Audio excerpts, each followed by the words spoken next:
Hi friends, welcome to our channel. இன்றைக்கி சக்கரை பொங்கல் எப்படி செய்கிறதுன்னு பார்க்கலாம் வாங்க. ஒரு 300 கிராம் அளவுக்கு பச்சரிசி எடுத்து வச்சுருக்கேன். ஒரு 150 கிராம் அளவுக்கு சிறுபருப்பு, ரெண்டுத்தையும் ஒன்றா மிக்ஸ் பண்ணி ஒரு 10 நிமிஷம் தண்ணி ஊற்றி ஊற வச்சுருக்கேன். இப்போ ஒரு 3 தடவை வாஷ் பண்ணிவிட்டு அதை பொங்கல் பாத்திரத்தில் போட்டு ரெண்டுமே மிக்ஸ் பண்ணியே நான் கேஸில் வச்சுருக்கேன். இப்போ சாதம் பொங்கி வர்ற ஸ்டேஜில் நம்ம பொங்கி வந்துருச்சு. கேஸை ஸ்லோ பண்ணிவிட்டு ஒரு சிட்டிகை அளவுக்கு கல் உப்பு போட்டுக்கலாம். எந்த ஸ்வீட்டு பண்ணாலுமே உப்பு போட்டால் டேஸ்ட் இன்னும் தூக்கி கொடுக்கும். ஸோ அதனால் ஒரு சிட்டிகை கல் உப்பு போட்டிருக்கேன். இப்போது ஸ்மெல்லுக்கு ஏலக்காய் பொடி நான் யூஸ் பண்ண மாட்டேன். ஏலக்காய் தூள் யூஸ் பண்ண மாட்டேன். ஏலக்காவை தோல் பிச்சு தான் போடுவேன், ஏன்னா அவங்களுக்கு ஸ்மெல் பிடிக்காது. அதனால் ஒரு 3 ஏலக்காவுடைய தோலை மட்டும் பிச்சு போட்டிருக்கேன். ஸ்லோவில் வச்சு கிளறி இருக்கலாம். இப்போ பாருங்கள், தண்ணியெல்லாம் நல்லா சுண்டி போச்சு. இந்த ஸ்டேஜில் ஒரு 450 கிராம் அளவுக்கு வெல்லம் நான் நுணுக்கி வச்சுருக்கேன்.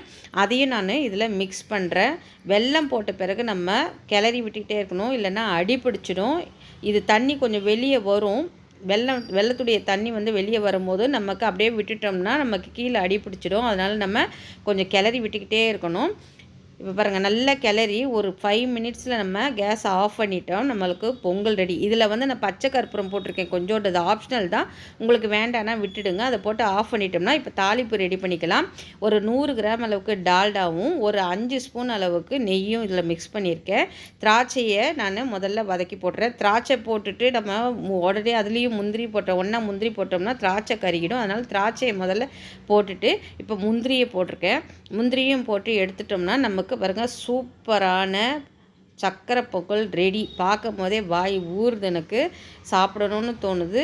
பிடிச்சிருந்தா செஞ்சு சாப்பிட்டு பாருங்கள். இந்த வீடியோ பிடிச்சிருந்தா லைக் பண்ணுங்கள், ஷேர் பண்ணுங்கள், கமெண்ட் பண்ணுங்கள். தேங்க்யூ.